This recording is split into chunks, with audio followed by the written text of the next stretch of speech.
Добро вечер. Јас сум Васко Ефтов, емисијата во Центар на телевизија Алфа. Вие сте на вистинското место, почитувани гледачи, бидејќи во наредните 60-70 минути и вие и јас имаме право да знаеме вистината.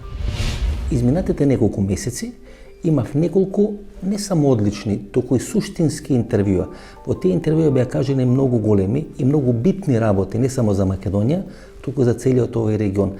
Бидејќи тие интервјуа траја по 50 или по 60 минути, не секогаш, почитувани гледачи, имавме време и јас и вие да анализираме одредени нијанси или одредени сегменти на тие интервјуа кои можат да ни ја осветлат целата слика на тоа што ќе случува во Македонија и на Балканскиот полуостров. Затоа во оваа емисија ќе направиме одредена анализа на многу битни делови во претходните интервјуа кои беа емитувани во рамки на емисијата во Центар, како би можеле да ја заокружиме целата слика, што ќе ни се случува наредните 1, 2 или 3 години, што ќе случува во Македонија и што ќе случува во регионот. Ќе имаме одлична емисија, 60-70 минути, останете со нас, сигурно нема да зажалите.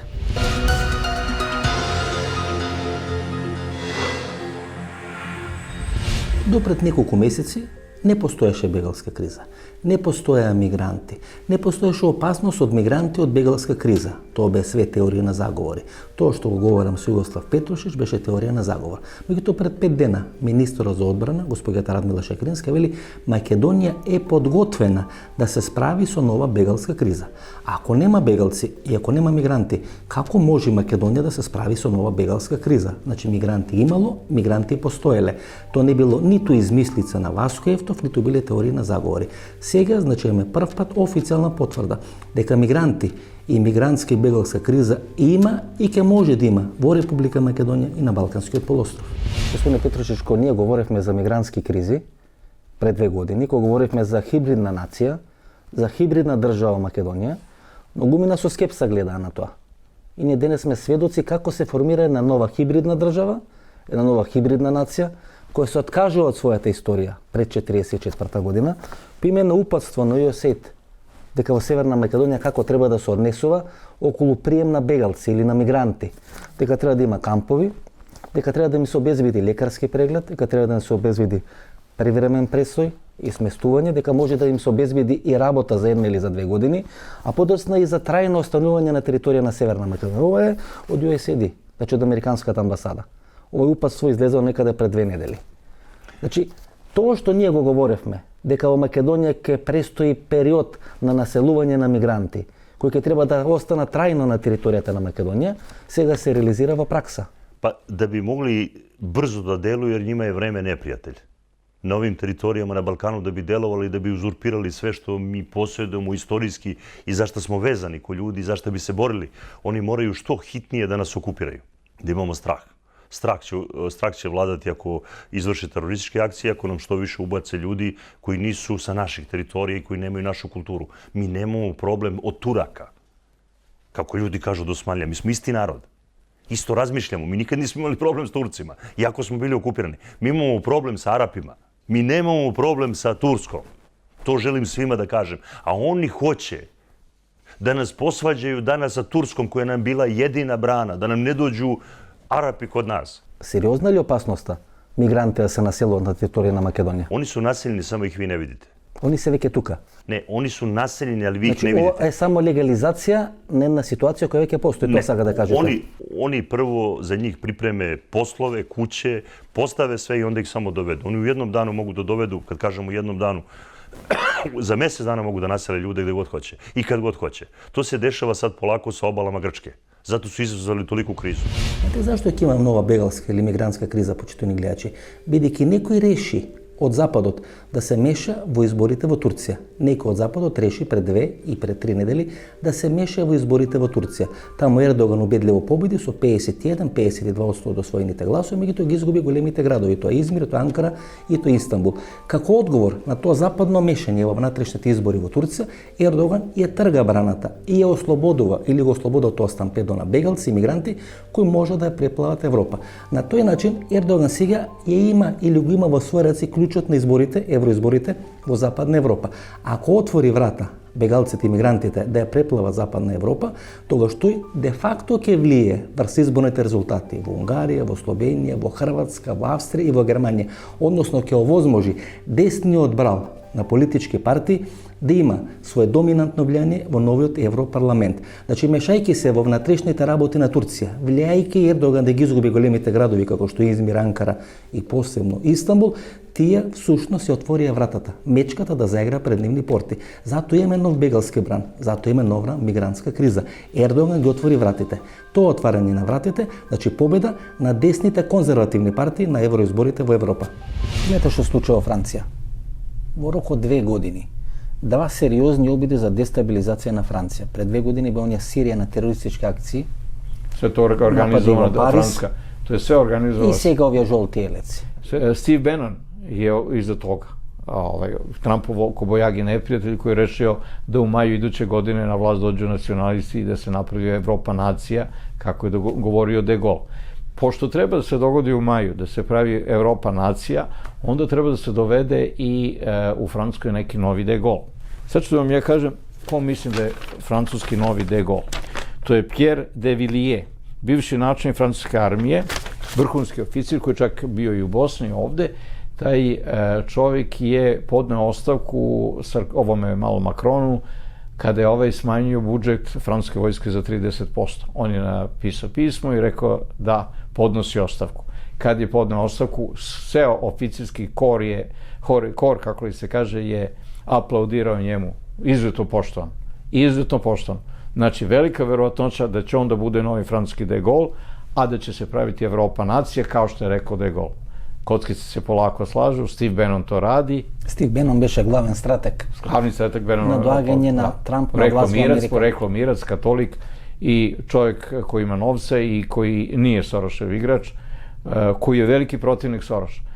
Steve Bannon ako uradi to, onda će se spasti Evropi, onda neće doći 50, 60, 70 miliona Arapa, muslimana i crnaca u Evropu. Onda će taj Steve Bannon da spase i Makedoniju, i Srbiju, i Grčku, i Italiju od najezde Arapa kao skakavaca.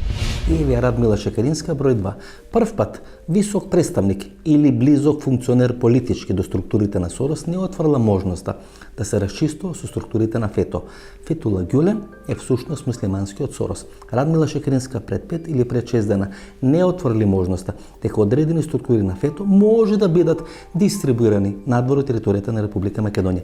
Минатата година тоа се случи во Косово. 6 припадници на групацијата на Фетула Гюлен беа затворени, беа ставени во авион и беа однесени во Истанбул. Тоа веднаш подразбираше оставка на министерот на полиција и директорот на тајните служби на Република Косово. Дали нешто слично ќе се случи во Република Македонија? Владата Никола Груевски немаше сили, поради структурите на ДУИ во таа влада, да расчисти со структурите на Фетула Гюлен во Република Македонија. Радмила Шекеринска сега ја остави отворена можноста, поради ратификацијата на договорот Македонија да стане членка во НАТО, во турскиот парламент, Македонија да почне да расчистува со структурите на Фетула Гюлен. Значи, ова е мозокот на еден поголем дел од операциите. Сега прв пат исплива во јавноста, после ова што се случува во Нов Зеланд. Инаку ние да не се случеше ова на Нов Зеланд, немаше ни да знаеме кој е Мазар Крсничи. Tako je, pa ne bi ni ja znao da mi nisu javili. Čovjek iz jedne zemlje mi je poslao poruku, kaže, idi u tom pravcu. Kosovske snage su podigle borbenu gotovost najvišeg nivoa. Sve su uzeli, čak su i rezerviste podigli. Ja kažem, zašto su podigli? Da, direktor kosovske policije je podigao borbenu gotovost na Kosovu radi terorističkih akata. Na Nov Zeland. Tako je. I digo se i NATO i KFOR. Svi. Znači, svi su bili i sva policija u rezervi je bila pod oružjem. U borbenim prslucima. Ja zovem prijatelja koji je dole, koji radi iz jedne zemlje, koji radi dole i kaže mi... Na Kosovo. Da, kaže ovde je vanredno stanje. Ja kažem što je vanredno stanje? Kaže ne znamo, nešto se dešava u svetu. Znači oni ne znaju šta se dešava. Господин Петрушич, еден месец пред да се случи ова на Нов Зеланд, директорот на косовската полиција е во гости. Malo ranije, ne, 1 mesec, 2-3 meseca pre toga je u Novi Zeland išao. Директорот на косовска полиција. Tako je. Ali nije problem samo on. Najveći problem ovde imamo upravo kod Fatiha Gulana. Najveći problem imamo kako smeniti Tajpa Erdogana. Najveći problem imamo kako razdvojiti Vladimira Putina od toga. Zato je Gruzija napadnuta. Mislite дека Фетула Гюлен стои позади ова што случува на Нов Зеланд? Ne mislim, ja sam siguran u ovo što pričam. Тоа е муслиманскиот Сорос. Значи, пежоративно кажано, Фетула Гюлен е муслиманскиот Сорос. Tako je. И што прави Ердоган по губењето на изборите во Истанбул и во Анкара? Оди во Москва, пред една недела има средба на рускиот император или новиот руски цар Владимир Путин и султанот на новата Османлијска империја или новото Османлиско царство господинот Тајип Ердоган. Русија и Турција не само што не ги заладуваат односите, не само што Ердоган не попушта под притисокот или уцената на Западот, или ќе се откажи од тие ракетни системи С-400 или ќе биде замрзнато неговото членство во НАТО, тој ги отфрла тие уцени и оди на официјална средба со Владимир Путин во Москва. Значи новиот султан и новиот цар има средба минатата недела во Москва. Тоа фрла нова слика на балканските, а може би на македонските разврски.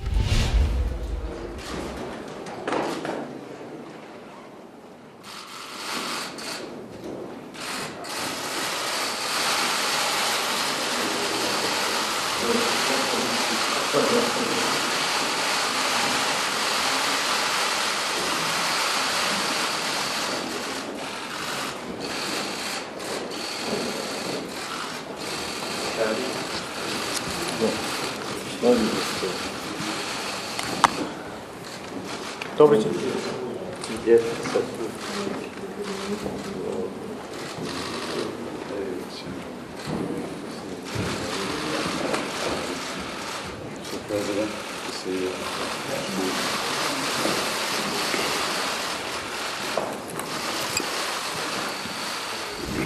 Зошто русите, например, го призна името Република Северна Македонија, иако ги храбреа македонците да издржат, да останат доследни, да не го менуваат своето име. Чекай, Зошто Русија го направи тоа? Да те питам, Васко, а кој е шта вас пита? О чиме се ви бавите? Ти покушаваш мени да кажеш да некој нешто пита македонце. Кој вас пита шта? Па добро, не праша. Рековме не сакаме на 30 септември и толку. Заврши работата. Ма ви не учествувате ни у чему. Па е било тачно да су написале новини у Македонiji да сам тео sa Igorom Jugom da ubijem Zaeva? Je to uradio Goran Živaljević? Jesam se javio tužiocu u Makedoniji. Šta misliš, jel me pozvao tužioc? Ne. Zašto? Ista je priča sa bilo kojim stvarima koje se danas vama dešavaju. Vi ste pokušali da imate referendum. Šta je bilo na referendumu? Ništa, ko da ne postojite.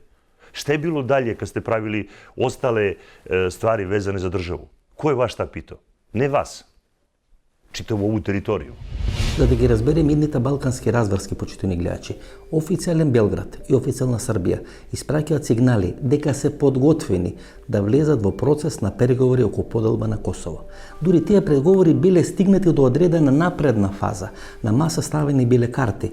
Околу тие карти се воделе преговори. Србија требало да добие одредени делови кои ќе требале да им обезбедат одредена широка позадина во делот на Прешево, Медвеđа и Бујаново, значи делови територијата на Косово, надвор од Северно Косово, околу Прешево, Медвеđа и Бујаново требале да припаднат на Република Србија.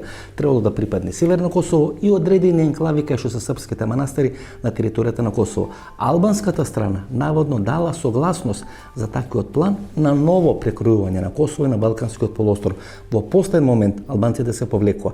Во еден временски период, ако се сеќавате, почитувани гледачи, беа направени многу интервјуа со господинот Харидинај за српските медиуми. Се подготвуваше терен Приштина и Белград да прогласат договор околу идниот статус на Косово. Тоа не се случи и сега е прашањето кој крена рачна во Приштина, дали тоа беа самите албанци или беше длабоката држава која има свои големи врски и огромно влијание врз косовската политичка сцена.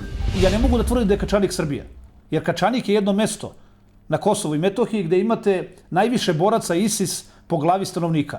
Dakle, na celom svetu, uključujući Kabul i sve afganistanske, sirijske, iračke gradove. Mesto koje se zove Kačanik. Lavdri Muhadžeri. Da, oni odatle. Dakle, u Kačaniku imate, samo iz Kačanika imate 300 i nešto boraca, registrovanih boraca ISIS-a. Znate li vi šta je to? I sad neko hoće da kaže mi ćemo da branimo Kačanik. Mi ćemo Kačanik je Srbija. Pa ajde da vidim ko će da ide u Kačanik. Сега високи представници на безбедносните структури или безбедносниот естаблишмент во соседна Србија не кријат дека нема никакви шанси да биде спречена реализацијата на проектот Голема Албанија. На тој начин се отвара можноста за поделба на Косово. Ако србите кажат нема шанси да биде спречен проектот Голема Албанија, што треба да кажеме ние во Република Македонија?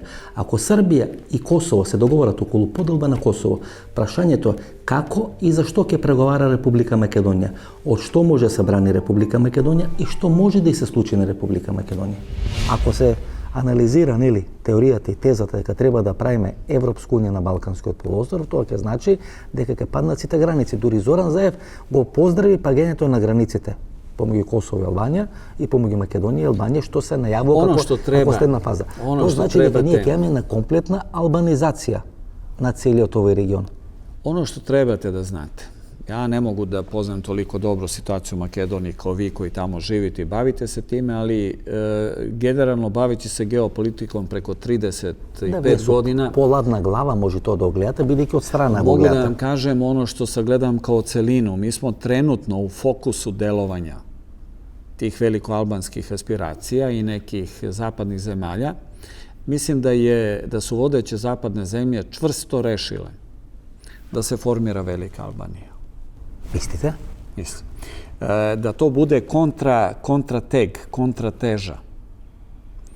Prevashodno Srbiji, pravoslavlju, jer Rusija preko pravoslavnih zemalja može da ostvaruje uvek uticaj.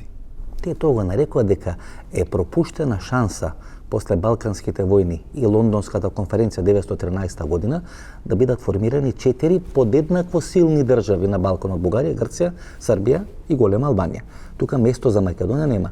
Тоа го кажуваат и албански политичари во Македонија и надвор од Македонија. Ja mislim da je najbolja odbrana Makedonije, makedonske nacije identiteta zapravo uvek bila Srbija.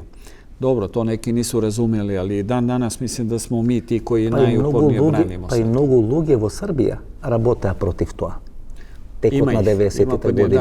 Тоа се разговараше за развој или разградска негославенската криза и Воислав Шешел и други луѓе работеа со Прокопчински, со отварање тоа прашање и така натаму. Zapad je rešio da formira Veliku Albaniju. I ona će biti, mi nemamo šanse da to sprečimo, ona će biti formirana... Велите дека нема никакви шанси да се спречи формирање на голема Албанија. Тоа пред 2 месеци го кажувате. Дека не постојат ни теориски шанси вие да го спречите тој процес. Не. Денес Србија го обвинува Скопје, ја обвинува официјалната македонска политика и го обвинува Зоран Заев дека на територијата на Македонија, на територијата на Скопје се кријат, се финансират и се тренират одредени припадници на српската опозиција кои треба да предизвикаат одредени прекројување на српската политичка сцена и одредени безбедносни дестабилизации на Република Србија. Министерот за одбрана на Република Србија, господинот Вулин, минатата недела директно го обвини Зоран Заев и Република Македонија дека се мешат во внатрешните односи на Република Србија. Такво заладување на односите помеѓу Белград и Скопје немало изминатите 50 или 60 години. Мислам, има ли одредени разузнавачки странски служби кои преку Скопје делуваат за дестабилизација на Србија? Бидејќи ако спомнеме еден или две имиња на луѓе кои биле блиски до власта во Белград, а сега не се, то нема таква политичка тежина или безбедносна тежина. Меѓутоа, ако се одредени други странски служби преку Скопје атакува за дестабилизација на Србија, тоа веќе има еден многу посериозно влијание. Pa znate kako, Skoplje se očigledno koristi kao prostor odakle vrlo često dolaze i napadi na Srbiju. Nismo srećni zbog toga. Очекувате ли дека Рамош Хариденеј би можел да финансира? На таа средба на Заев со Джилос, Заев нели категорично според вашите пишувања вели јас можам да интервенирам преку Рамош Хариденеј да ги финансира тие протести. A šta je problem to za Haradinaja? Ako neko ima para na Balkanu, onda imaju para albanski mafijaši. Oni kontrolišu prema izveštaju britanske obaveštajne službe i britanske policije. Pisao je Guardian pretprošle nedelje o tome. Dakle, britanska štampa i BBC je pravio prilog o tome da oni kontrolišu gotovo cijelo narko tržište u Velikoj Britaniji. Znate koji su to pare? Koje su to milijarde? Šta je njima problem da oni finansiraju bilo što na Balkanu? Вие ко бакшиш ќе им доите. Pa, otprilike. Парите што треба да ги дадат тука за рушење на власт. Otprilike tako. Ќе дојат ко бакшиш. Jeste, nažalost. И што се бара сега од Вучич? Од Груевски знаеме што се бараше. Промена на име и редефинирање на македонската историја. Nije se samo, nažalost, to tražilo. Oni su radili, ja ne znam koliko vi to vidite, bar se meni tako čini, ja ne bi da se mešam. Već sam ranije, kad sam razgovarao s vama, to rekao, ne pada mi na pamet da se mešam u vaše unutrašnje odnose, ali ja mislim da je suština toga da vas uguraju u NATO i da albanizuju vašu državu. Pričali smo o tome. Oni su uspeli da sa manje, da u zemlji u kojoj postoji 70% Makedonaca, etničkih Makedonaca ili koliko, ispravite me ako grešim. 70%. Oni su napravili, zbog 30% Albanaca, potpuno su vam albanizovali državu. To je negde plan, dakle, kao što je tamo kod vas takav bio plan, tako kod nas imaju drugi plan. A plan je da se mi dobrovoljno, ovako ili onako, pod pritiskom odreknemo Kosova, da priznamo tu, kako je mi zovemo, lažnu državu Kosova, da pristanemo, da učestvujemo u ukidanju Republike Srpske i da svedemo Srbiju na ovu skraćenu centralnu Srbiju i onda ćemo valjda da im budemo dobri. Nećemo ni onda da im budemo dobri, jer će onda za neku godinu da nam traže Sandžak, pa će za neku godinu da nam pokrenu pitanje Vojvodine i tako u nedogled. Ovo je spisokот на раководителите или шефовите на српска удба од ослободувањето, значи 1945 година до денес. На тој список на поранишни шефови на српската удба се наоѓаат 3 или 4 индикативни имења, почитувани гледачи, кои се многу битни за нашата македонска приказна и за тоа што можеме да очекуваме на Балканскиот полуостров. Например, едно од имење е Зоран Јаначковиќ, роден 1939 година, кој во период од 1990 година, октомври 90 година до 30 декември 91 година бил шеф на српските безбедносни структури. Тој човек во текот на 2000 година и после војната 2001 година беше амбасадор на Република Србија во Република Македонија. Има уште 3 други имења. Тој е Раде Булатовиќ, кој исто така беше голем шеф на српските разузнавачки структури. Тој требаше да биде амбасадор на Република Србија во Република Македонија. 10 месеци после најавата дека Булатовиќ ќе биде амбасадор на Србија во Република Македонија, ние немаме официјален став ниту на Белград, ниту на Скопје, зошто Раде Булатовиќ не е амбасадор на Србија во Република Македонија. И тука се уште две имења, Небојша Родич и Александра Ѓорѓевиќ. Двата сега се амбасадори во Австрија и во Босна и Херцеговина.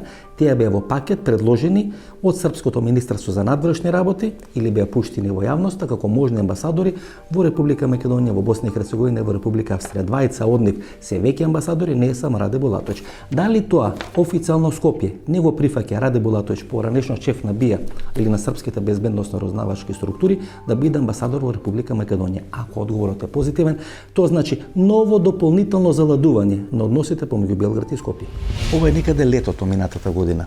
Тоа излага во српските медиуми. Министерот за надворешни работи Дачиш поставува нови амбасадори. Тога се 3 имења во оптек. Александар Ѓорѓевиќ, кој треба да биде амбасадор на Србија во Босна и Херцеговина, и тој е веќе амбасадор на Србија во Босна и Херцеговина. Тој е господинот Родич, кој треба да биде амбасадор на Србија во Австрија, и тој е веќе амбасадор на Србија во Австрија. И спомнато името на Раде Булатовиќ, тој е поранешен шеф на БИА, Безбедносна информативна агенција. Раде Булатовиќ се уште не е амбасадор на Србија во Република Македонија.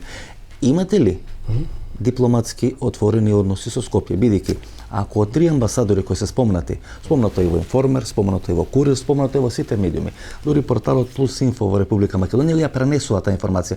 Се уште Раде Булатовиќ не е амбасадор на Србија. Ja ne znam kako funkcioniše u Severnoj Makedoniji, ali kod nas novine nisu zvanične, znate, to nisu službeni glasnici. Dok ne izađe u službenom glasniku, nije zvanično. Двајца од тој список на тројца се веќе амбасадори. Тоа значи дека не било шпекулација, туку било брифинг во Министерството за надворешни работи. Dobro, znači, kod vas kad se pojavi nešto u novinama, to je tako.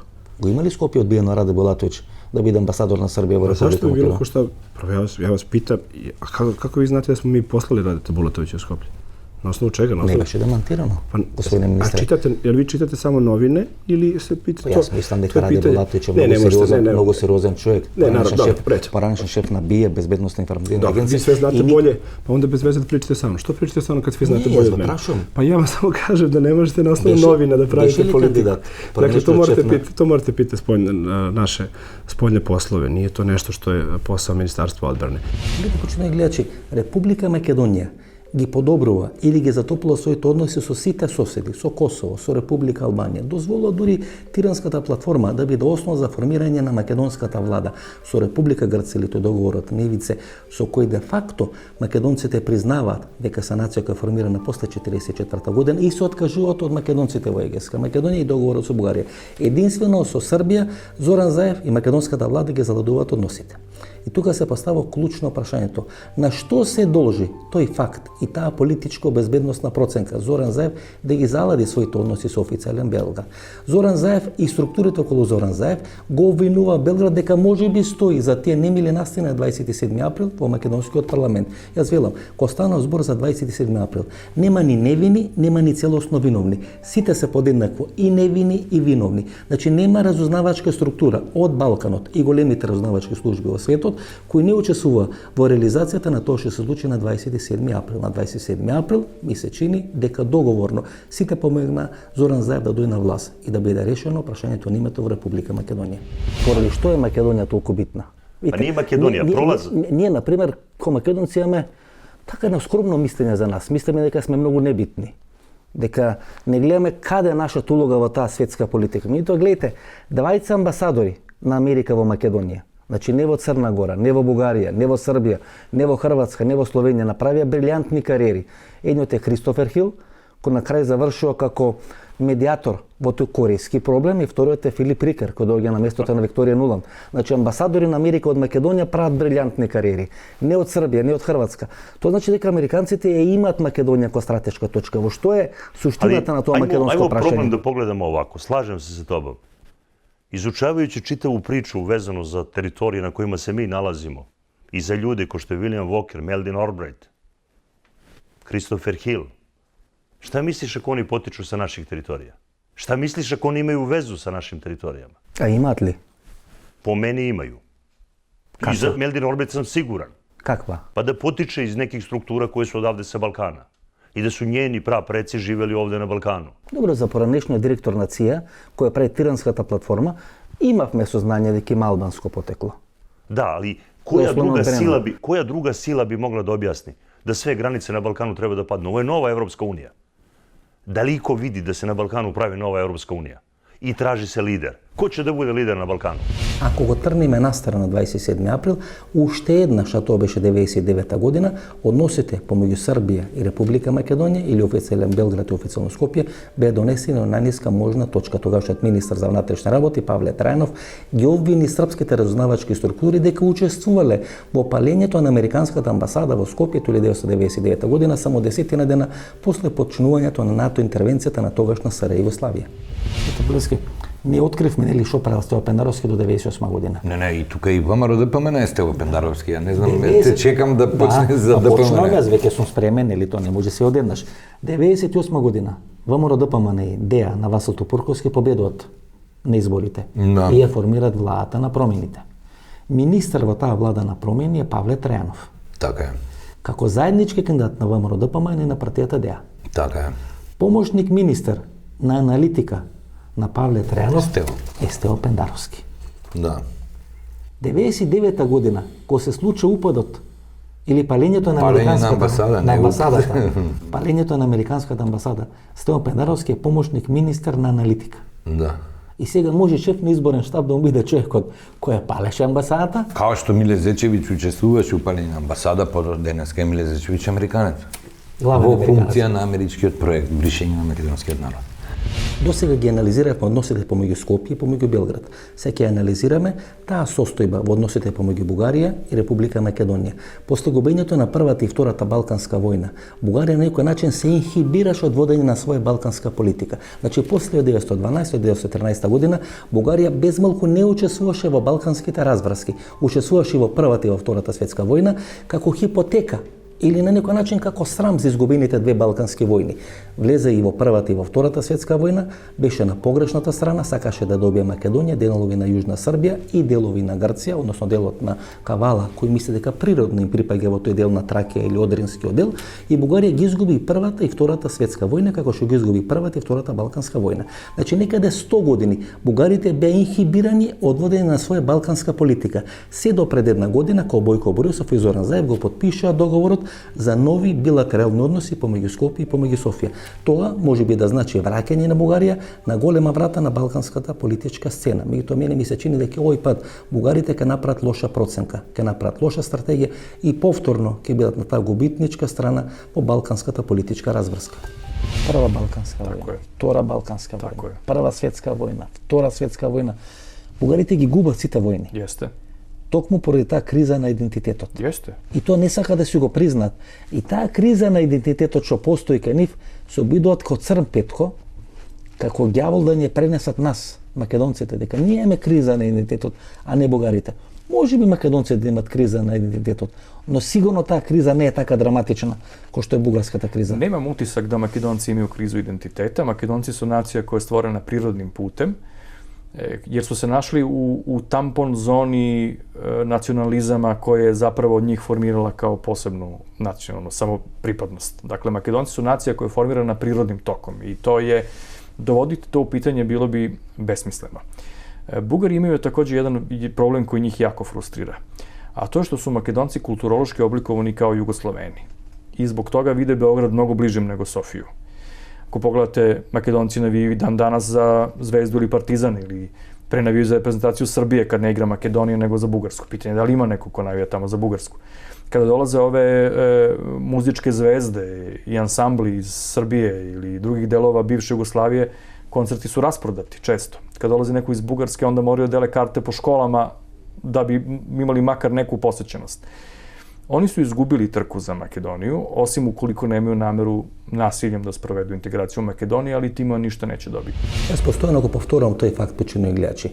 На директното прашање кое треба да се го поставите и вие, и јас, и сите ние заедно, зошто Република Македонија им е потребна на бугарите и на Република Бугарија? Поради две причини, тоа е христијанството и тоа е словенството. Нема подобар доказ дека бугарите се словени и дека се христијани без Република Македонија, без Кирил и Методи и без Охрид. Затоа Република Македонија како насушен леп им е потребна на бугарите и на Република Бугарија. Пред 70 години Ванчо Михайлов велеше Швајцарија на Балканите. И ние му се смеевме на Ванчо Михайлов, го учевме во учебници дека е бугарин, дека е одроден македонец. Па тој Ванчо Михайлов е македончиште за овие сега што го смени името. Да, меѓутоа... Иако го сметам за бугарин. Тој е македончиште за овие што го смени името. Но Швајцарија и нивните кантони никој евентуално не бара припојување кон некоја држава. Кантонизацијата на Македонија би одела потоа во следна фаза, тоа е само прв чекор кон втората фаза, кога би се барало да се одредени незини кантони приклучат кон некои други делови. Албанија или Бугарија. Што мислите, што мислите дека бугарските разузнавачки служби ќе седат скрстено кога би дошле во ситуација да Македонија се кантонизира? И дури поголема опасност треба да чувствуваме од кантони кои би се наоѓале кон Бугарија отколку тие кон Албанија. Затоа што нивните служби тогаш многу ќе истурат средства за потикнување на сецесионизам. Која даде идејата за кантонизација? Доста Димовска. Да. Нели? Так. И тоа беше после војната 2001 година. Направи партија со платформа за кантонизација на Македонија. Дилемата беше 4, 6 или 8 кантони. Знаете што, господин Ефтов, нас секојдневно не занимаваат со бегството на Груевски, со тоа кој е уапсен, кој е пуштен, дали требал да биде пуштен, значи се бавиме со тривијални дневно политички, дури не се ни политички работи, и тоа за да не отргнат од глобалната политика, од глобалната стратегија, од тоа што се случува околу Македонија и што и се подготвува на Македонија. Значи, вие каде сте виделе дебата во Република Македонија на за геостратешки работи, Пазите, за да му рачистиме на народот што на Македонија се спремна. Бугарите постојано им завидуваа на грците, дека во времето на Семитис, грчката политика со серија на инвестиции во македонската економија стана доминантен сопственик на македонската економија. Сите крупни фирми во Република Македонија дојдоа во грчки раце и дека на тој начин Грција можеше да влие врз македонската политичка сцена. Бојко Борисов, тогаш градоначелник на Софија, на средбата со бугарската диаспора во Чикаго, тој некаде 2008-2009 година, го промовира тој модел. Тоа се нарекува модел на бугарски семитис, односно бугарите преку серија на инвестиции во крупни македонски предпријатија и банки да го репрезираат моделот на семитис. И бугарите, а не грците, преку големите фирми да влијат врз македонските политички разврски. Бугари денес тоа се обидува да го прави, колку ќе успее ќе покаже времето. Да, бугарите се главни спонзори на проектот Зоран Заев. Па денеска можеме да кажем дека бугарите ги ревидираат сите наши закони пред идат у парламентот. Од Софија се диктира дали овој закон е добар или не за да иде на освојување. Врховистите никогаш не биле посилни. Дури сметам дека денеска врховистите се посилни и влијателни по Република Македонија од 1903 година го донеле одлуки. Заплески. Тој вети и Телеком и вети една мокна банка во Република Македонија. Па се работи на тоа. Му вети на Бојко Борисов и бугарите пред 3 или 4 месеци беа поприлично нервозни зашто тоа не е реализирано. Реализирано е све, се меѓутоа не се обзнанува превзимањето на капацитетите. Зим Пелагонија веќе е земена, исто така се ќути, почнаа со Пелагонија Енерджи, она позната технологија за изметот од кравите каде произведува метан. Нова технологија Белија отвараше, тоа е Пелагонија Енерджи, веќе е купена од бугарска фирма, а мислам дека деновиве е завршен, целокупната сделка е завршена со ЗИК Пелагонија, најголемото земјиште во Република Македонија. По-добро ние знаеме кој требаше да биде конзул на Бугарија. Орце Камчев. Во Република Македонија, значи Орце следи Камчев. Телеком и следи една мокна банка. Да, сигурно ќе има пенетрирање, ќе има економско пенетрирање од Бугарија. И тоа што го направи Симитис во време на Љупчо Ѓоргиевски, Бојко Борисов се направи во време на Зоран Заев. Значи, намерата е да полека, после сите овие структурни убиства на македонскиот народ, системски убиства на македонскиот народ, следи и сериозно пенетрирање на бугарите како доминантна бизнис, економска сила на оваа територија. Овие председателски избори, почитувани гледачи, ни најавуваат можна политичка разврска или можна политичка фузија. Дали во наредните 5 години можеме да очекуваме спојување на партиите ДУИ и партијата СДСМ? Ке видиме. Меѓутоа, одредени индикации говорат дека е можно спојување на ДУИ на СДСМ. Нивното членство се повеќе е пристрасно или се повеќе се топи. Еден дел од албанците, некаде 40 до 50 или луѓе гласаат веќе за СДСМ неколку изборни циклуси. Најголем конкурент на партијата ДУИ, не Алијанса или Беса, тука е партијата на Зоран Заев, и многу лесно може да се случи неко ново раководство на ДУИ, предводено од Бујар Османи или Ермира Мехмети или Теута Арифи, да влези во процес на спојување со СДСМ. Тоа ќе значи нов квалитет на македонската политичка сцена. Сега за прв пат имаме предизборна коалиција во првиот круг помеѓу албанска и македонска политичка партија. Дали тоа ќе значи вовед во можно спојување на едно од најголемите македонски политички партии и во моментот убедливо најголемата албанска политичка партија.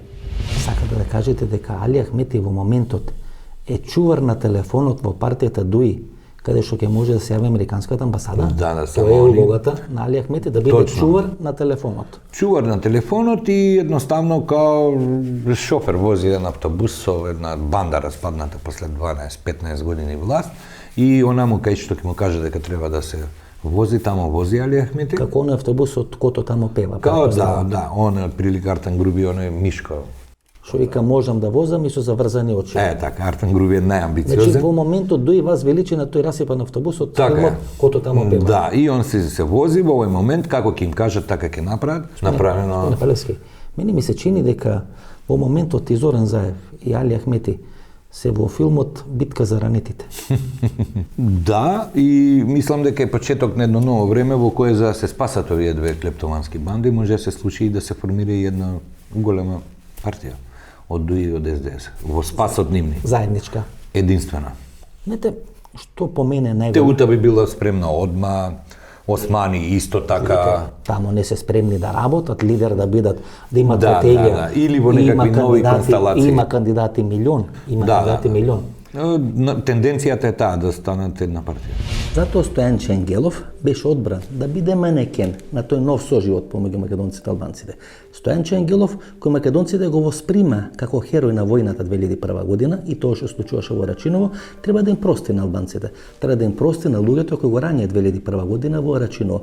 Затоа и дојде во емисијата во центра Стојанче Ангелов. Затоа ме обвинуваше дека ако поставам прашање, провоцирам нова војна во Република Македонија. Значи не прават војна тие што фаќаат пушка, не прави војна Али Ахмети, не прават војна структурите на УЧК. Тие луѓе победат од 2002 година на сите избори кај албанците во Република Македонија. Значи тие не ја направија војната. Војната ќе направам јас или група на новинари кои поставуваме прашања. Ако тоа се случи и ако издржиме на таа стратегија, на тој концепт дека војни предизвикуваат тие што прашуваат, а не тие што пукат, тоа значи драматично газење на демократијата во Република Македонија. Ангелов, воено кој ве рани вас? УЧК. Која е партијата која настана како политичко ДУИ од УЧК. Со кого сте во коалиција? Со ДУИ, со УЧК, со тие кои што ме ранија. И ќе бидам со нив и понатака, бидејќи тоа е суровата реалност, но ќе се бориме повеќе да нема војна во Македонија. Кој беше командант на УЧК? Али Ахмети. Што е денес Али Ахмети? Пратеник. Дали е начело на ДУИ? Апсолутно, да. Дали е еден од двата клучни коалициони партнери? Да. Кој ја правеше војната 2001? Али Ахмети. Па ја ли правам војна? Лошо одработивме ова работа. Многу лошо. Да, многу лошо. Значи, и одработивме комплетно на линија на грчките најтврди барања. Апсолутно, значи одработивме и тоа на таков еден понижувачки мизерен начин. Па не ни одработивме, ние одработија. Да. Најдоа само луѓе кои што тоа ќе го екзекутира. Како ни ги ставија бомбите пред врата, нели? Така ни го стави и предлогот на Апсолутно. Апсолутно. Веќе во пржинот се знаеше што ќе се случува. По ДХЛ не испратија и бомби, не испратија и променето име. Значи све по ДХЛ. Така. Тоа беше целокупен еден пакет и јас бев во собрание кога почна пржинскиот процес и кога почнавме да гласаме за тие. И се гледаше дека ќе дојде до. Мене ми беше идеално јасна целата ситуација. Ова е агенцијска вест од 10 март 2010 година. Во таа агенцијска вест, која пренесува повеќето балкански медиуми, се вели дека тогашниот грчки премиер Јоргос Папандреу има официјална посета на Вашингтон и Соединетите американски држави. Таму има средба со министерот за надворешни работи госпоѓата Хилари Клинтон и со тогашниот американски претседател господинот Барак Обама. На таа средба, според тоа што го објавуваат грчките и останатите балкански медиуми, посебно Товима, весникот Товима, се вели дека Јоргос Папандреу побарал време за размислување за предлогот Северна Македонија.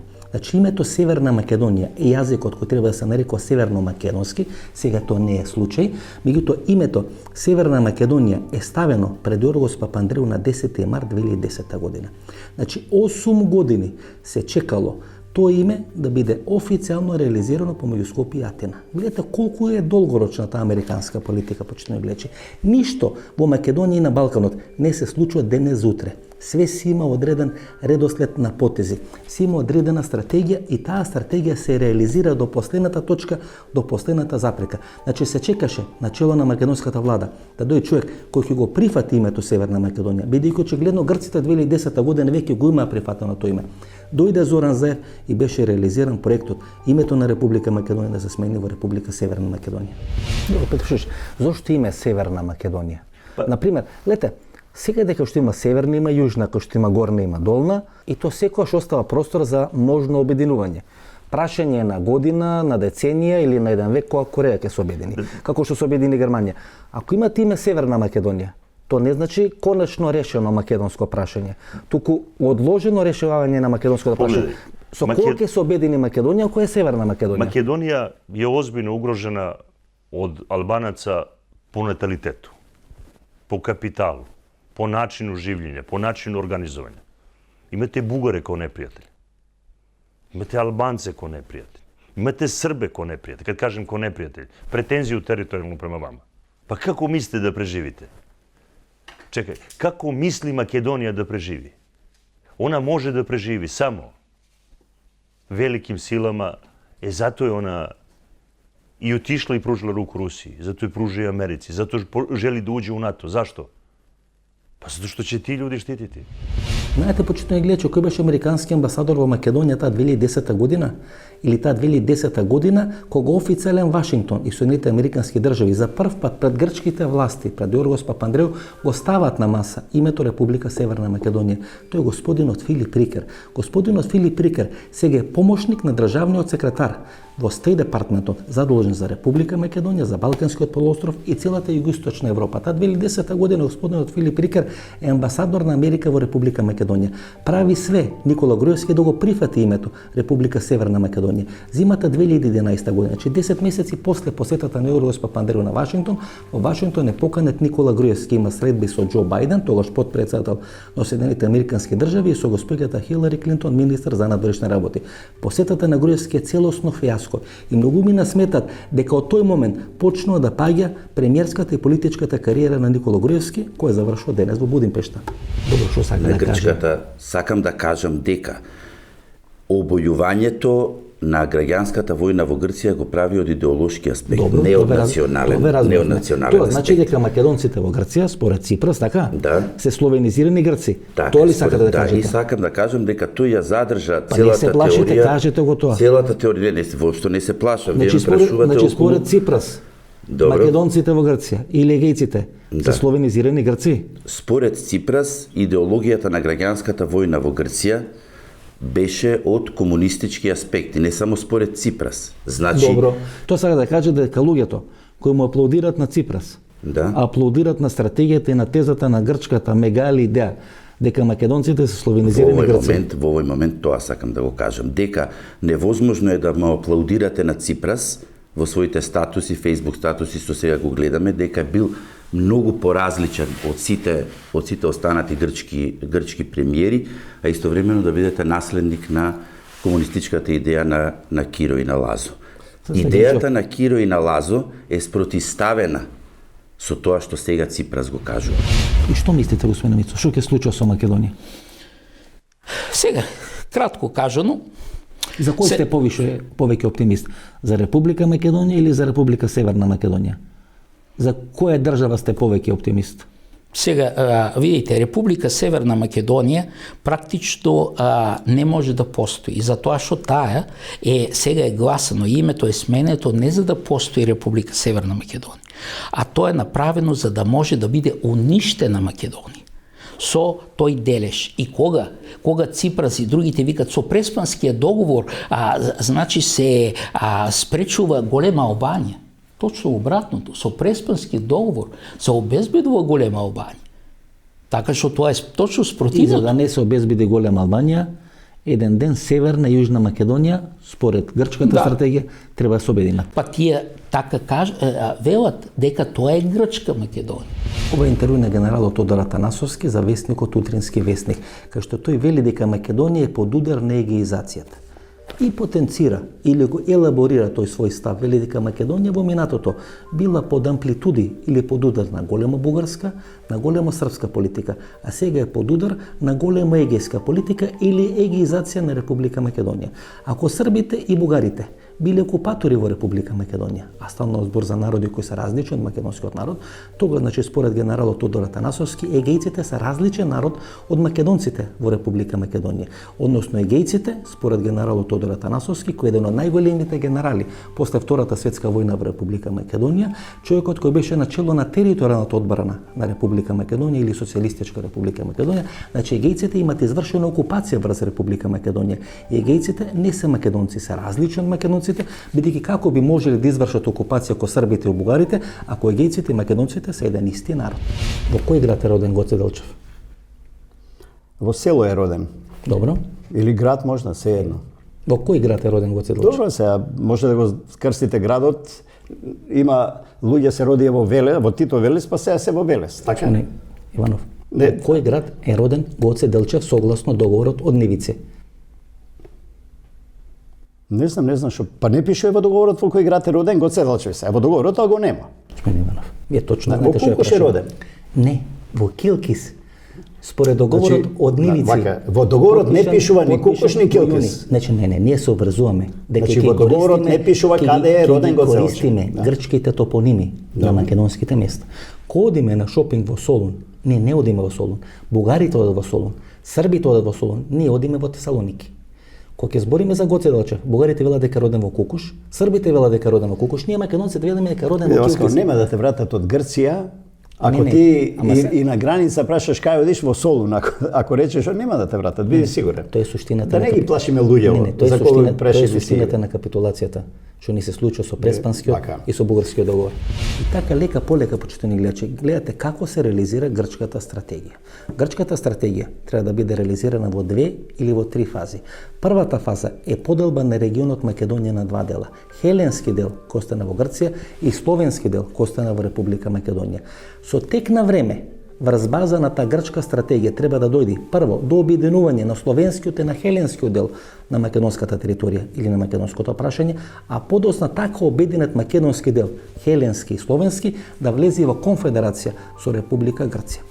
Тоа е всушност разговарано на тие стајни средби на големиот шеф на грчките разузнавачки служби Николаос Гирилакис во почетокот на 90-те години со Кирил Глигоров и со македонскиот државен врв. Николаос Гирилакис потврдува дека е разговарано за конфедерација помеѓу Република Македонија и Република Грција. Името на државата треба да биде Слава Македонија или Република Словенска Македонија. Тоа го потврдува и Васил Топурковски. Погледнете ги овие две интервјуи, почитани гледачи, све ќе ви биде јасно. Значи реализацијата на грчкиот концепт или на грчката идеја е де факто во 2 фази: промена на името, конфедерација на словенскиот и хеленскиот дел на македонската територија и подосна тој дел да влезе во конфедерација со Република Грција. Πρώτη φάση η επιδίωξη ήταν να γίνει βιώσιμο το κράτος της Σλαβικής Μακεδονίας. Δεν ξέρω Φύρωμαι, εγώ ξέρω Σλαβική Μακεδονία. Να γίνει βιώσιμο το κράτος της Σλαβικής Μακεδονίας. Και σε δεύτερη φάση να γίνει συνομοσπονδιοποίηση Ελλάδος και Σλαβικής Μακεδονίας. όπως ήταν πρώτα η Σλαβική Μακεδονία με την Ιουγκοσλαβία. Ο ίδιος ο Γρηγόροφ σε συνέντευξη που έδωσε στην εφημερίδα Ελευθεροτυπία ετώνησε ότι μετά την αποσκύρτηση της Σλαβικής Μακεδονίας από τη Ιουγκοσλαβία έγινε σύσκεψη πνευματικής και πολιτικής ηγεσίας της Σλαβικής Μακεδονίας και αποφάσισαν ομόφωνα ότι η καλύτερη λύση για το κράτος, για τους κατοίκους του κράτους του, ήταν η συνομοσπονδοποίηση Ελλάδος και Σλαβικής Македонijas. Поранешниот советник на Слободан Милошевиќ е категоричен дека атентатот врз Киро Глигоров октомври 1995 година е предизвикан да биде спречено можното спојување на Република Македонија со тогашна Стара Југославија или можното спојување на Република Македонија со Република Грција, дека тој атентат е реализиран од одредени радикални албански структури, а дека помош или логистика им дале неколку мокни разузнавачки структури, британската и германската. Добро, господин Треквич. Тоа дека албанците сака да го спречат тоа и дека тие стојат за извршениот атентат врз Киро Глигоров е некоја ваша конструкција или имате одредени елементи, докази кои може тоа да го подкрепат, тоа да го потврдат? Па јас сум директен учесник свих тих догаѓаја. Сватате, ја причам оно што знам. Тој атентат кој извршили со албанци, тоа се зна. У тим обавештајним круговима и уопште тим високим политичким круговима, тоа се зна. Не е то никаква тајна. Тоа не е тајна? Не. То, за Србију тоа не е тајна. Дека албанците Албанци су извршили атентат. Чак, ја мислим да наши обавештајни службе имају и особе кои су тоа урадили. Име и презиме. Мислите дека и македонските служби ги имаат тие информации? Могуќе. Али nije vreme da se one plasiraju. Albanci od Makedonije, od Kosova ili od Albanije? I to je bila jedna grupa koja je kasnije se pretvorila u ANU. Vana. Aha. To su ljudi iz te grupe otprilike. Pazite, atentat ne mogu da izvedu Albanci. Neko im je pomagao sa strane. Ja ću odmah da kažem. Ovde vršljaju Britanci i Nemci za takve stvari. Za takve operacije? Da, za takve operacije. A Amerikanci, oni su kao đule kad treba nešto se sruši potpuno, ajde, buf, ono, i tako dalje. A ovo je za suptilni navodnice? A ovo je za neko da se ubije, neko da se smakne, neko ovo, neko ono. To je plan. To je nemačko-britanski plan. Значи, атентатот на Глигоров можеме да го ставиме во некој контекст на таа па операција. Па и Đinđića su ubili Britanci. Јас сам то написал усред варедnog стања. Господине Треквич, значи всушност атентатот на Глигоров е некоја претходница на таа операција Вруг ветар. Јасно. За поделба на Македонија. Не, него за нестанак Македонија. И да се она подели отприлике 2/3 Албанцима и 1/3 Бугарској. Полека ви стануваат работите појасни, ми се чини, почитувани гледачи. Ова Република Македонија не личи ни на Борис Трајковски, ни на Љупчо Ѓоргиевски, ни на Бранко Царенковски, ни на Киро Глигоров, ниту на Никола Груевски. Ова Република Македонија личи на Васил Топурковски. И тоа по 3 основи или по 3 точки. Васил Топурковски беше промотор на идејата за историско помирување на македонците и албанците. Тој се случи. Васил Топурковски беше промотор на идејата за антиквизација на Република Македонија. Тој се случи, почитувани гледачи. И Васил Топурковски беше промотор на идејата за конфедерација помеѓу Македонија и помеѓу Грција. Тоа ќе се случи. Дали за 10, 15, 20, 50 или 100 години, тоа ќе се случи. Тоа се неминовни историски процеси, почитувани гледачи. И ова Македонија во која ние живееме, за жал или за среќа, јас велам за жал, личи на Васил Топурковски. Зошто би и фабрикувале кривично дело против вас, кој вие сте веќе поразен политичар, кој вие веќе сте уништен политичар? Очигледно не сум. Кој може да се плаши уште од вас? Не сум, затоа што можеме да се вратиме на клучни инстанции на македонските работи. И ќе видите дека моите предлози се тие што одлучуваат за квалитетот на животот во Македонија. Земете го историскиот договор со албанците. Земете го прашањето на односите со Грција и со името. Господине Топурковски, мислите дека вие ќе решите проблемот со името? Апсолутно. Може да го реши. Дали вас еден одважен државник, патриот во Македонија може да го разреши прашањето на името. Ја не велам дека сум тоа јас, но може да се реши прашањето на името. Дали Васил Топурковски ќе правеше конфедерација со Грција? Апсолутно. Ќе правите конфедерација со Грција? Зашто да не? Грција е членка на Европската унија. Сте разговарали ли со некој во Грција? ние понудевме како демократска алтернатива во документ пред целата македонска јавност во 2002 година декларација за специјални односи со Грција. Со кого ја преговаравте таа декларација? Со Јоргос Папандреу? Не. Вашиот пријател? Не, со јас со Јоргос Папандреу сум разговарал стотици пати за проблемот на името и стотици пати во смисла на аргументи сум го поразил. Они немаат аргументи за да ние го смениме. Со кого тогаш преговаравте за конфедерација меѓу Македонија и Грција? Јас немав статус да преговарам. Мене ме осудија 92 година дека сум го продал името кога бе приватен граѓанин. Со кого тогаш сте разговарале за конфедерација меѓу Македонија и Грција? Никогаш не сум разговарал за односите со Грција кога сум имал службена позиција во Македонија. Добро, еве како политичко и приватно лице, со кого сте разговарале? Приватно лице, моја слобода е со кого ќе разговарам и какви возможни солуции може да произлезат од тоа. Дали Васото Пркоски за нашите односи, за интересите на Македонија. Македонија во било каков однос со Грција ги решава сите своји проблеми, а ние се караме со Грција. Ајде, едно прашање. Дали Васото Пркоски разговарал како приватно лице со господинот Папатамилис, еден од најголемите националисти, долгогодишен главен политичар во Северна Грција? Да. Во интервјуто со Југослав Петрушич го отвори прашањето за Коча Поповиќ или големиот Коча Константин Поповиќ, еден од најмогните политичари во поранешна Титова Југославија.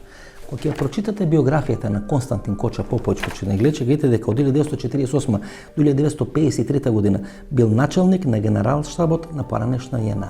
Што тоа значи? 48-49 година се тие тајни преговори на Владимир Велебит со американската официјална политика за помош, војна помош на американците на тогашна Титова Југославија.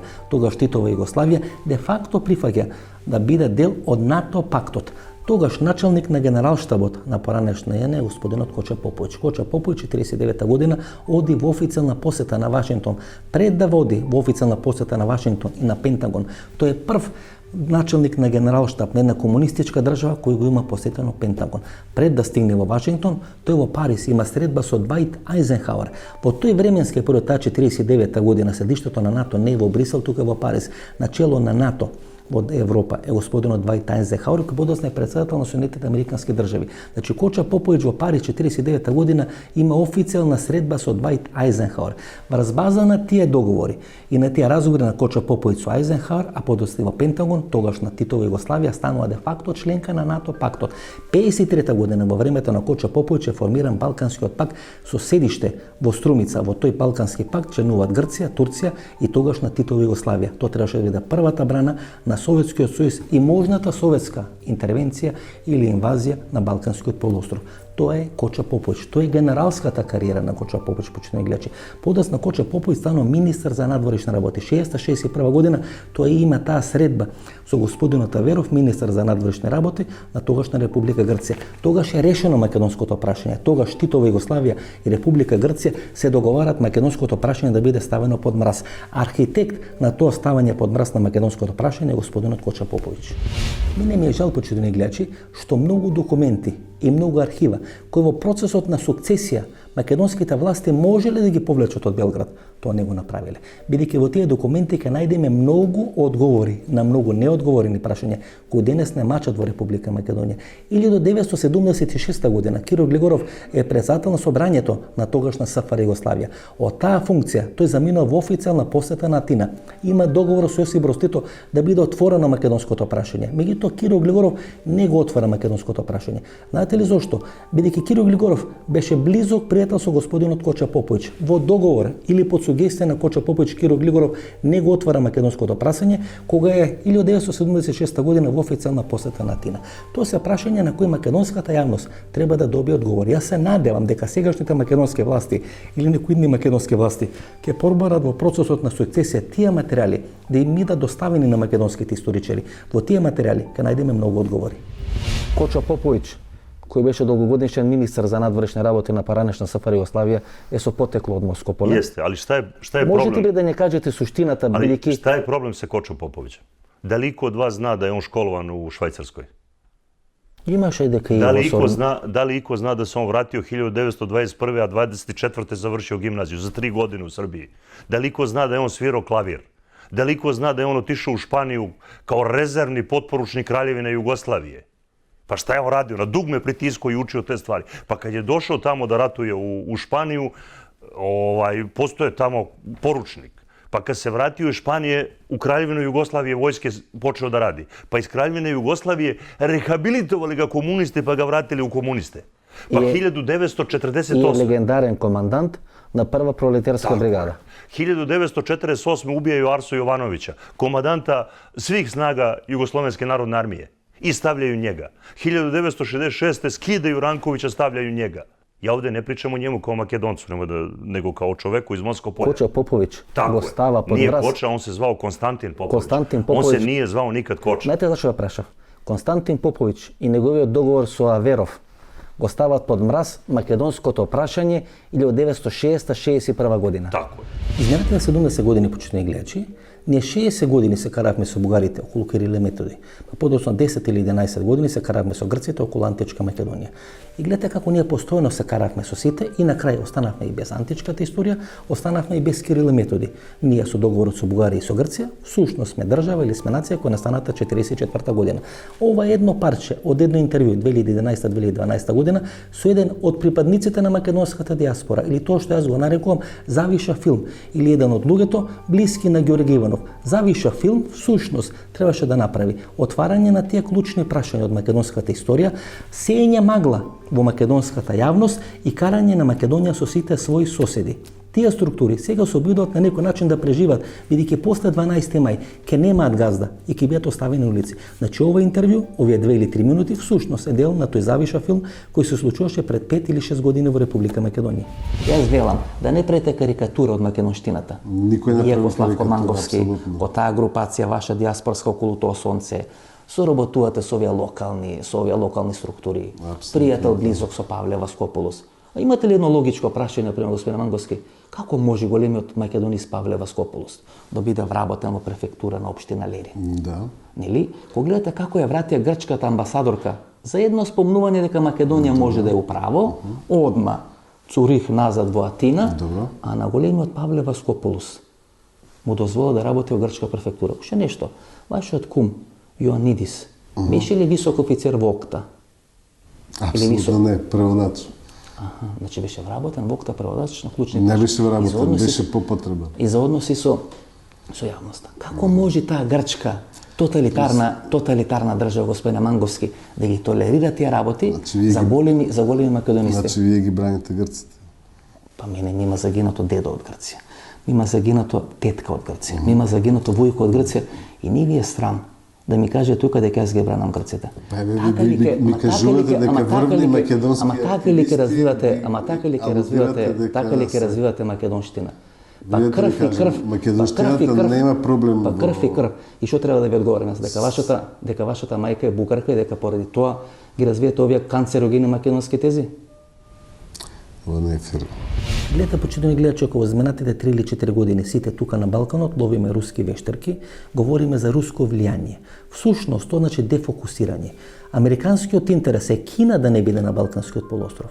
Немојте да сгрешите со кинезите, може да сгрешите со русите, бидејќи овие руси соработуваат со американците. Немојте да сгрешите со кинезите. Со кинезите сгреши Никола Груевски и заврши тамо кај што заврши. Иста ствар и со Македонијом. Hoće li Kinezi napraviti tu prugu? Hoće li Kinezi napraviti taj autoput? Hoće li ta stvar ići sada? To neko mora da se o tome dogovori. Sa kim? Pa s Amerikancima koji drže vojsku tamo. Kako oni da zaustave Kineze u toj stvari? Pa tu je ozbiljna priča, nije u Južnom Kineskom moru. Tu se radi o tome ko će držati Evropu pod kontrolom. Kinezi, oni imaju vremena, njima se nikad ne žuri. Oni sve računaju na 100, 200, 300, 500 godina.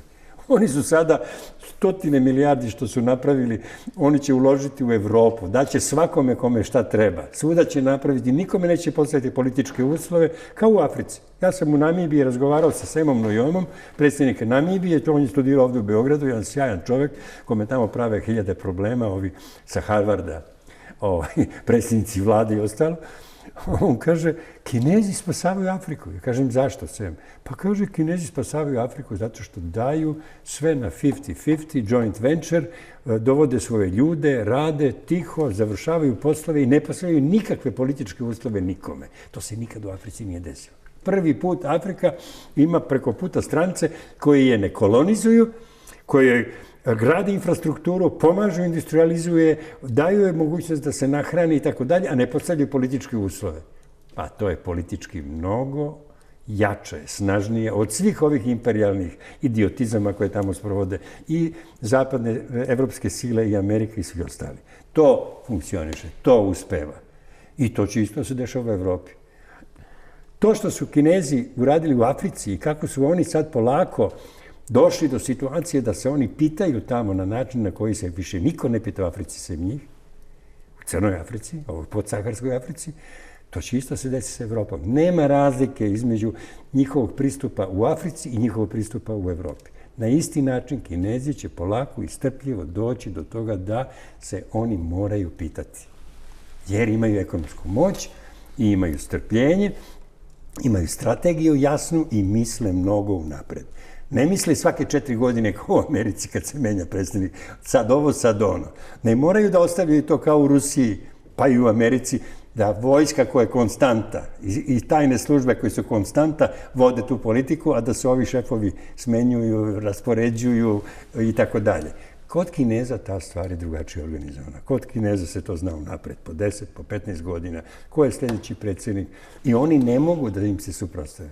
Rusi su pametno na vreme shvatili kinesku lekciju, naučili su to, da ne izazivaju sukobe, da smire sve stvari i da se razvijaju, da pokušaju da izađu iz crne rupe u kojoj su se nalazili. Kinezi su to uspeli za 30 godina, evo Rusi posle 15-20 godina su na putu da i oni uspeju. I ko je u problemu? Amerikanci koji misle da sve može na silu. Ne može više ništa na silu. Sila je postala neupotrebljiva u savremenom svetu, sem na lokalnim iživljavanjima, na sitnim, malim zemljama, nemoćnim narodima. Samo to sila pomaže. Sa krupnima i sa velikima od sile nema ništa. Atomska bomba je rekla stop, kraj. Više nema iživljavanja na velikima, samo na malima. I tu se sad oni svi igraju svojih igara, pozicioniraju, raspoređuju.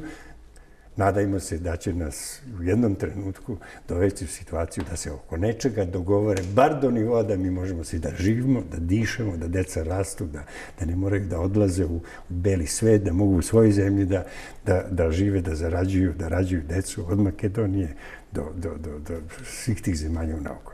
Ali ja nisam optimista zato što vidim da njima treba kriza. Oni hoće da budu tu, bez krize nemaju razloga da budu tu.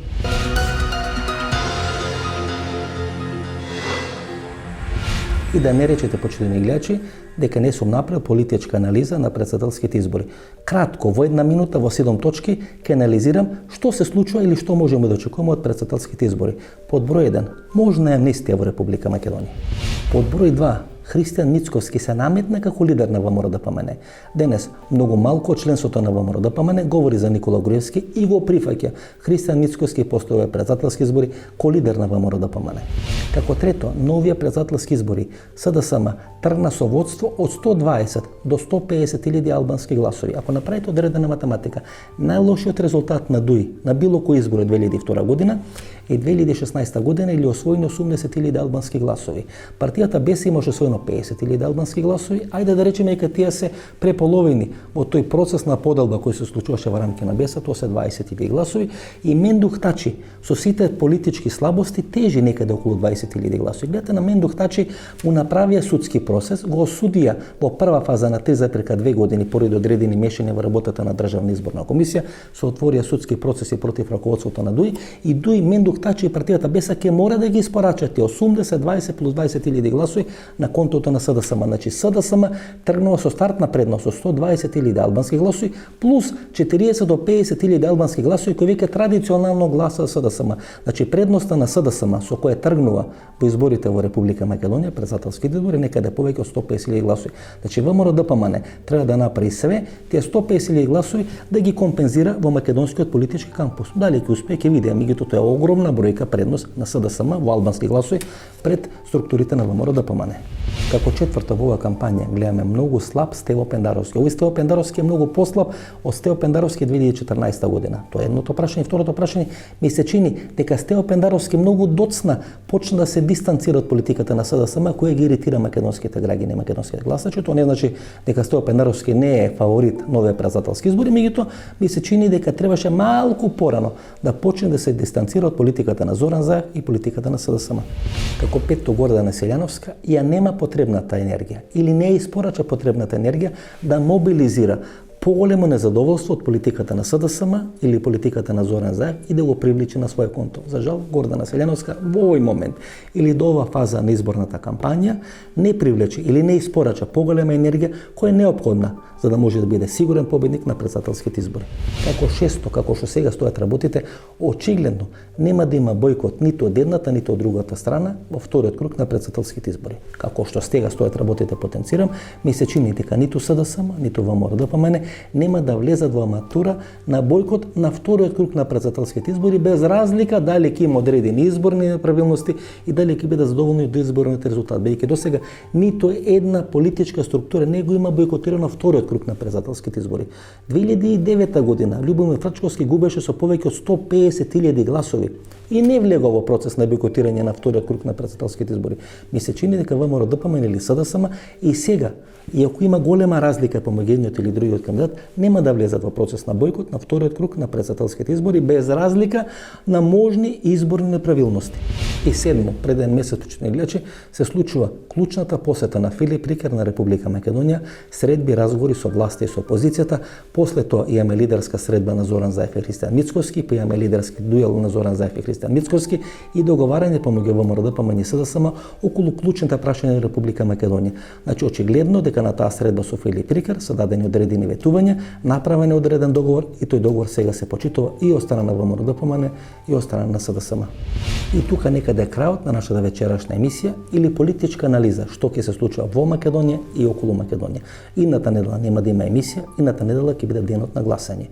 Вие ќе постапите така што ќе постапите, почитни гледачи. Јас никогаш ниту сум сакал, ниту сум имал намера, а ниту пак е моја работа да ви кажувам што треба да правите и како треба да правите. Вие сте доволно паметни да знаете што треба да направите на 21 април за вас, за вашата фамилија. Се гледаме, значи, 28 април, после првиот круг на председателските избори, до тогаш пријатно вечер Македонија, каде да си.